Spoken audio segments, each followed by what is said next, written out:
بسم اللہ الرحمن الرحیم۔ قوم سبا پر اللہ کا عذاب۔ سبا عرب کا ایک قبیلہ ہے جو اپنے مورث آلہ سبا بن یشجب بن یرب بن قحطان کے نام سے مشہور ہے۔ اس قوم کی بستی یمن شہر صنعا سے 6 میل کی دوری پر واقع تھی۔ اس آبادی کی آب و ہوا اور زمین اتنی صاف اور اس قدر لطیف و پاکیزہ تھی کہ اس میں مچھر نہ مکھی نہ پسو نہ کھٹمبل نہ سانپ نہ بچھو۔ موسم نہایت معتدل، نہ گرمی نہ سردی۔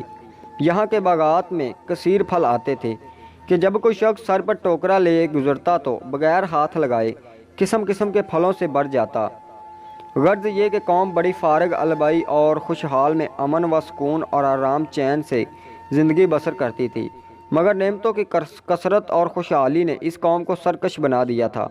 اللہ تعالیٰ نے اس قوم کی ہدایت کے لیے یکے بعد دیگر 13 نبیوں کو بھیجا جو اس قوم کو خدا کی نعمتیں انطاکیہ ملک شام کا ایک بہترین شہر تھا، جن کی فصلیں سنگین دیواروں سے بنی ہوئی اور پورا شہر 5 پہاڑوں سے گھرا ہوا تھا، اور شہر کی آبادی کا رقبہ 12 میل تک پھیلا ہوا تھا۔ حضرت عیسیٰ علیہ السلام نے اپنے حواریوں میں سے 2 مبلوغوں کو تبلیغ دین کے لیے اس شہر میں بھیجا۔ ایک کا نام صادق اور دوسرے کا نام مصدوق تھا۔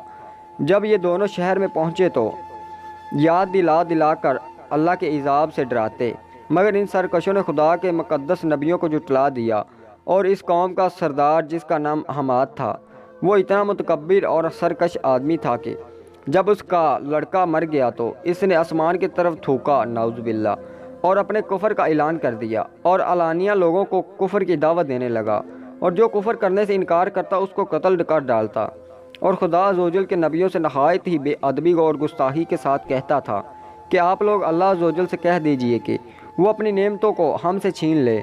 جب حماد اور اس کی قوم کا طغیان و عصیان بہت زیادہ بڑھ گیا تو اللہ تعالیٰ نے اس قوم پر سیلاب کا عذاب بھیجا، جس سے ان لوگوں کے باغات اور اموال و مکانات سب غرق ہو کر فنا ہو گئے، اور پوری بستی ریت کے دون میں دفن ہو گئی، اور اس طرح یہ قوم تباہ برباد ہو گئی۔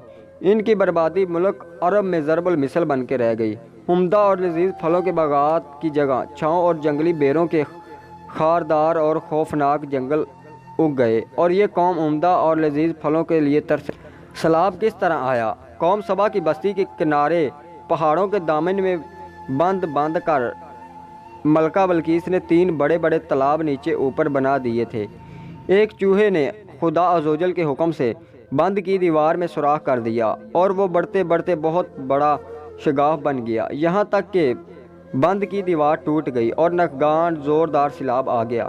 بستی والے اس سوراخ اور شگاف سے غافل تھے اور اپنے گھروں میں چین کی بانسری بجا رہے تھے کہ اچانک سیلاب کے دھاروں نے ان کی بستی کو غرق کر ڈالا، اور ہر طرف بربادی اور ویرانی کا دور ہو گیا۔ اللہ تعالیٰ نے قوم سبا کی اس ہلاکت آفیر سیلاب کا تذکرہ فرماتے ہوئے قرآن مجید میں فرمایا ہے کہ بے شک سبا کے لیے ان کی آبادی میں نشانی تھی، 2 باغ داہنے اور بائیں، اپنے رب کا رزق کھاؤ اور اس کا شکر ادا کرو، پاکیزہ شہر اور بخشنے والا رب۔ تو انہوں نے منہ پھیرا تو ہم نے ان پر زور کا ہیلا سیلاب بھیجا، اور ان کے باغوں کے عوض 2 باغ انہیں بدل دیے جن میں بکٹا بدمزہ میوے اور چھاؤں اور کچھ تھوڑی سی بیریاں، ہم نے انہیں یہ بدلہ دیا۔